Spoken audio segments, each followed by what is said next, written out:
Quem sou eu? É o Messias, o Filho de Deus vivo. Pedro, filho de Jonas. Sua fé é como uma rocha. E nessa rocha eu construirei a minha igreja. A fúria do inferno será derrotada nesse poder. Eu darei a você a chave do meu reino. O que você decretar na terra, o que você permitir ou proibir, será o mesmo no céu.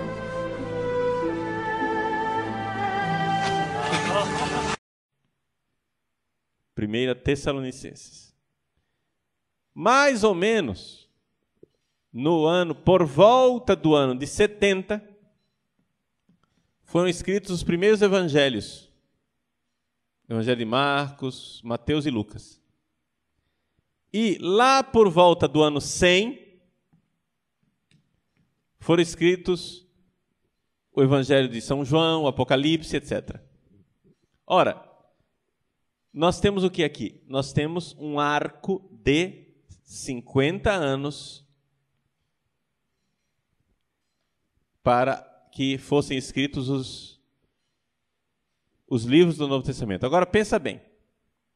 Jesus pregou o Evangelho por volta do ano 30. E o Evangelho foi escrito por volta do ano 70. Quantos anos de diferença tem isso, gente? São 40 anos de distância. Ou você acredita que o Espírito Santo está lá dando assistência para esse cara que está escrevendo, ou então você perdeu Jesus, acabou. Está entendendo? Se você não crê na igreja, se você não crê que a igreja tem uma assistência do Espírito Santo, como é que você vai acreditar em Jesus? Explica para mim. Estão entendendo?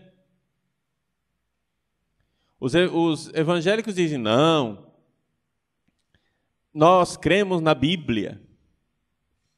Mas como é que você crê na Bíblia se você não crê na igreja, seu infeliz?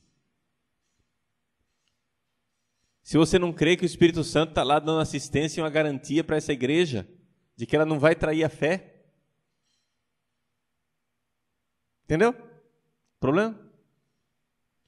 Vamos para frente. Continuando o arco de tempo.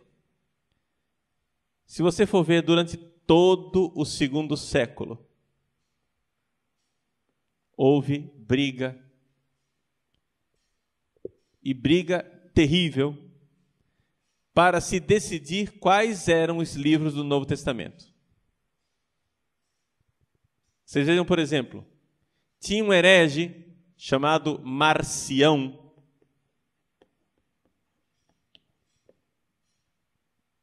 que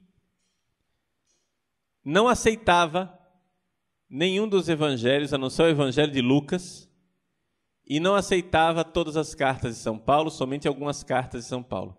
Então o cânon para ele era pequenininho. O Novo Testamento para ele devia ter, no máximo, uns 10 livros.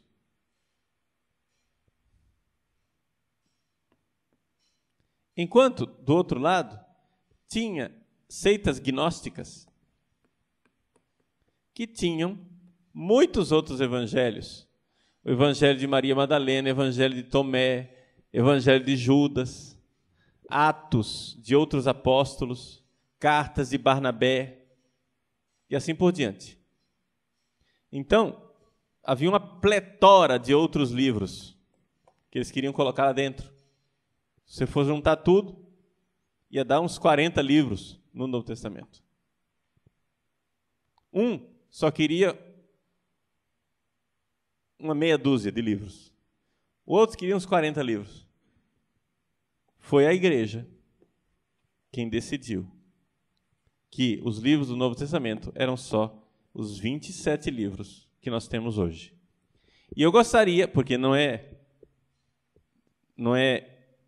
que seja supérfluo recordar uma coisa que todo mundo sabe, mas que alguns podem se equivocar, gostaria de lembrar que esses 27 livros do Novo Testamento são os mesmos 27 livros que são aceitos pelos protestantes.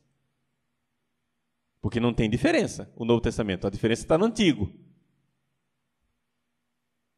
A nossa Bíblia para a Bíblia deles é diferente no Antigo Testamento, mas o Novo é igual.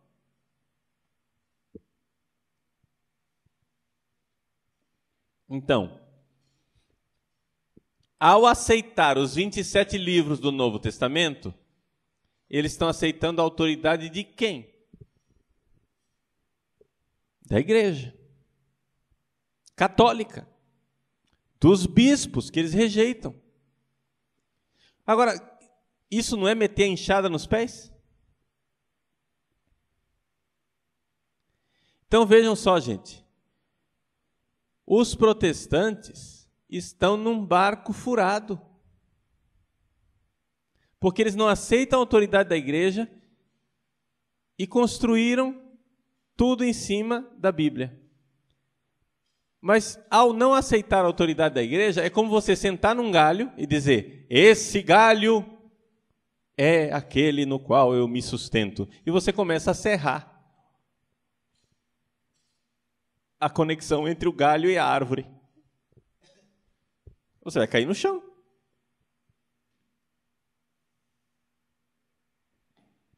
Você está metendo a enxada nos pés.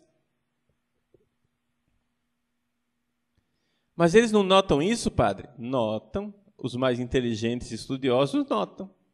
Sabem perfeitamente.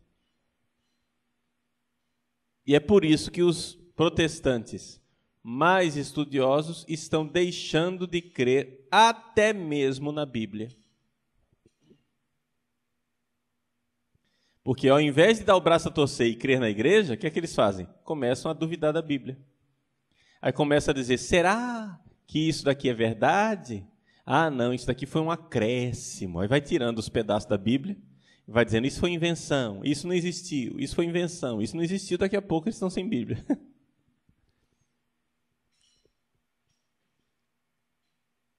Vocês vejam que todo o escândalo causado pelo Dan Brown, né, do Código da Vinci, é o quê?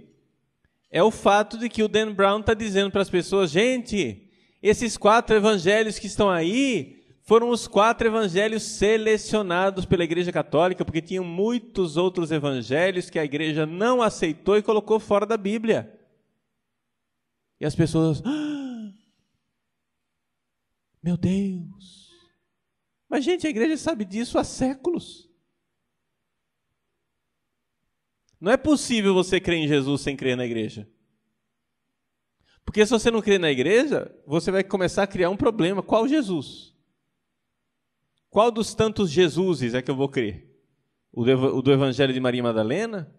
O do Evangelho de Judas? O dos Evangelhos carpocracianos? Que Jesus é esse que eu vou ler? Ou eu vou ler os 4 evangelhos canônicos colocados pela igreja? Entenderam? Então, entre o Novo Testamento como nós o conhecemos, com seus 27 livros, e Jesus, nós temos um abismo de quase 200 anos. Ou você crê que o Espírito Santo iluminou a igreja durante esses 200 anos e que a igreja não traiu Jesus, ou então, meu irmão, tem muito pouco Jesus, vai sobrar muito pouco Jesus para você acreditar. Agora, outra coisa, aí é que vem o problema da fé católica. Outra coisa é como é que você acredita na igreja, já que a igreja tem tantos membros pecadores. Já que hoje nós olhamos para os bispos e para os papas e sabemos que eles pecam. Aí é que vem a fé católica para explicar para você que pecado de papa e de bispo não tem nada a ver com a infalibilidade da igreja. Padre e bispo pecam. Isso não é novidade para nós.